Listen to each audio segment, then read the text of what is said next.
नमस्कार दोस्तों, मैं Mahendra fast and last study YouTube पर आपका हार्दिक स्वागत करता हूं। आज हम राजस्थान के राजपूतों की उत्पत्ति के सिद्धांतों के बारे में पढ़ेंगे। तो राजपूतों की जो सिद्धांत हैं ये क्या है, विवादास्पद रहे हैं, वैज्ञानिक भी इन्हें सही नहीं बता पाए हैं और जो ग्रंथ है वो भी सही से नहीं बता पाए हैं कि इनका जो जन्म हुआ, इनकी जो उत्पत्ति हुई कैसे हुई।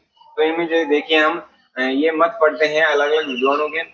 तो पहला जो मत है वो अग्निकुंड का मत है, जो चंद्रप्रदाय के द्वारा पृथ्वीराज रासो के अंदर दिया हुआ है। तो चंद्रप्रदाय 1152 चौरावन या 1151 में जो तराइन का युद्ध हुआ था, उस समय पृथ्वीराज तृतीय था। उस समय से ये क्या है ग्रंथ लिखा हुआ है पृथ्वीराज रासो।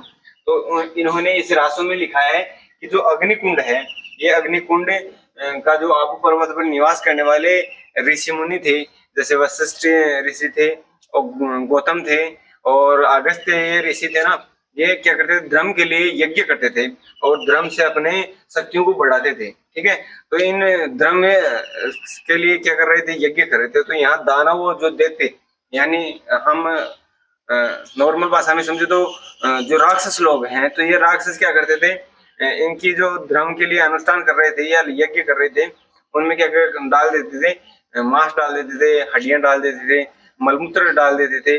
तो इनसे क्या होता था, इनका जो यज्ञ था वो अपवित्र हो जाता था।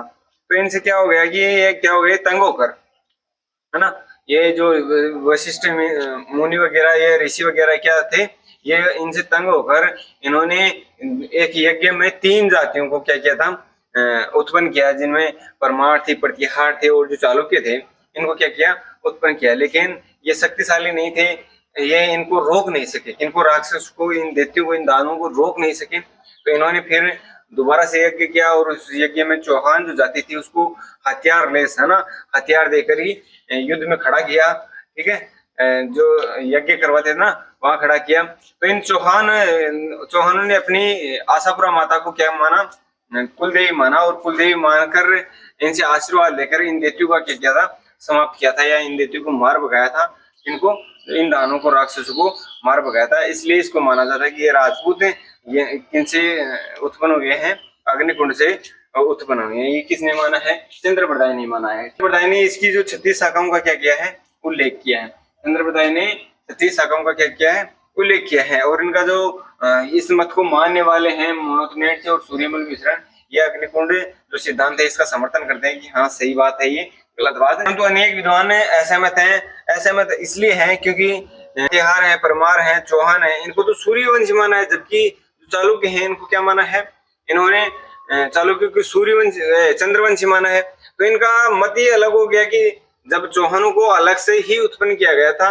तो वो तो हो गए सूर्यवंशी, जबकि जो चालुक्य हैं वो कैसे हो गए, चंद्रवंशी हो गए। ठीक है, तो इनका मत है अलग हो गया। तो परंतु देखिए आगे ये क्या कह रहा है, परंतु अनेक विद्वान असहमत है क्योंकि 6वीं शताब्दी से लेकर 16वीं शताब्दी के अभिलेख और साहित्य ग्रंथ ये प्रमाणित करते हैं कि 4 में से 3 तो सूर्यवंशी थे। तो 4 में से 3 सूर्यवंशी कौन कौन हो गए, परमार हो गए, प्रतिहार हो गए, चौहान हो गए, जबकि एक है चालुक्य क्या है, चंद्रवंशी है। तो चालुक्य क्या है, चंद्रवंशी बताए हैं, तो इसलिए ये क्या है, असहमत है। ठीक है, तो वैज्ञानिक युग में भी इनको ऐसे स्वीकार किया कि अग्निकुंड से नहीं मानते। क्यों नहीं मानते, क्योंकि जो क्षत्रिय थे, ये क्षत्रिय तो बौद्ध बन गए। ठीक है, क्षत्रिय थे तो वो तो क्या बन गए, बौद्ध बन गए। और प्राचीन जो आदिवासी थे, जो भील और मीणा, ये आदिवासी थे प्राचीन समय में, ये क्या हो गए, भील और मीणा हो गए। ठीक है, तो ये भी तो कुछ कहे ना, तो ये कह ही नहीं रहे। तो विदेशी आक्रमणकारी शक्तियां थी, जिनमें शक्ति, हुन थे, युचि थे, ये क्या हुए, ये यज्ञ करके अपने आप को क्षत्रिय घोषित कर लिया, क्षत्रिय बन गए। ठीक है, तो ये वर्ग में शामिल हो गए।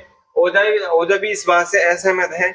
ओझा भी ये कहता है, क्या कहता है कि पृथ्वीराज रासो का जो सारा लेकर, ये पृथ्वीराज रासो के आधार पर लोग बताते हैं कि अग्निकुंड से इनका क्या हुआ है, उत्पत्ति हुई है। तो ये उनके हट धर्मी डॉक्टर दशरथ शर्मा वेद और ईश्वरी प्रसाद ये कहते हैं कि ये कल्पना मात्र है। क्या, पृथ्वीराज जो रासो है उसमें जो चीजें लिखी हुई है वो क्या है, कल्पना मात्र है। अगला जो मत है वो ब्राह्मणों से संबंधित है, मत है कि ब्राह्मणों का मत है कि ब्राह्मणों से इनकी राजपूतों की उत्पत्ति हुई है। जिसमें सर्वप्रथम जो सबसे पहले बताने वाले डॉक्टर भंडारकर हैं, इन्होंने बताया कि ये जो साक्ष्य देते हैं, ये कि जो बिजोलिया का शिलालेख है जो भीलवाड़ा में लगा हुआ है, ये कहता है कि ये ब्राह्मणों से उत्पन्न हुए राजपूत। जैसे जो चौहान वंश का एक वासुदेव था, इस वासुदेव का जो उत्तराधिकारी सामंत था, ये सामंत ब्राह्मण गोत्रीय बताया गया है। किसने? इस अभिलेख में लिखा हुआ है कि जो वासुदेव चौहान का उत्तराधिकारी सामंत था, ये क्या था? वत्स्य गोत्रीय ब्राह्मण था। और दूसरा राजेश्वर जो ब्राह्मण था, ठीक है, ये विवाह अवंती सुंदरी से किया था। ये ब्राह्मण वंशी थी, ठीक है। ब्राह्मण वंश की उत्पत्ति से इसका 8 प्रमाण मिलता है। डॉक्टर भंडारकर ये कहते हैं कि राजपूत वंश, डॉक्टर भंडारकर ये भी मानते हैं कि ये विदेशी थे। ब्राह्मणों के साथ साथ ये क्या कहते हैं कि ये विदेशियों से भी उत्पन्न हुए थे। तो विदेशी उत्पन्न मत को भी इन्होंने माना है डॉक्टर भंडारकर ने। और ये कहते हैं कि जो राजपूत थे, तो राजपूत गुर्जर, यानी जो गुर्जरों से राजपूत बने हैं। तो गुर्जर किन के साथ आए थे? हुणों के साथ आए थे। तो हुणों के साथ कहाँ से आए थे? भारत में आए थे। हुणों के साथ, हुण कहते हैं विदेशी। और ये मध्य एवं जो पश्चिमी भारत है, यहाँ पर आकर ये बस कहते यहाँ रहने लगे थे। इसलिए भंडारकर ने दोनों मतों का क्या किया है? खंडन किया है। दोनों मतों के साथ ये खड़े हैं।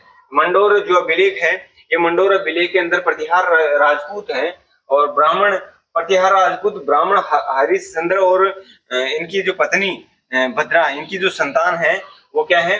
इस अभिलेख में बता रखी है कि ये ब्राह्मण वंशी थे, जो आबू प्रतिहार वशिष्ठ ऋषि की संतान थी। क्या थी?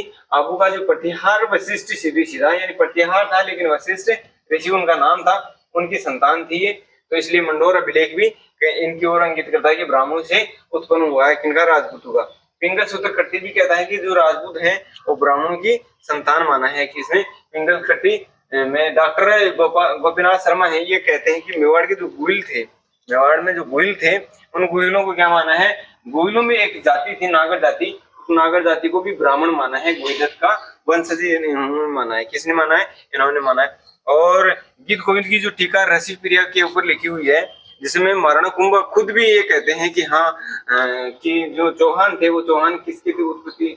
चौहान है वो कहते हैं ब्राह्मणों से थे। तो ब्राह्मणों की गुहिलत की संतान इन्होंने स्वीकार कर लिया। किन्हें? महात्मा कुंभा ने। कायम खैरासो है, ये कहता है कि चौहानों की उत्पत्ति वत्स्य गोत्र, जो वत्स्य गोत्र ब्राह्मण है वहां से हुई है। किनकी?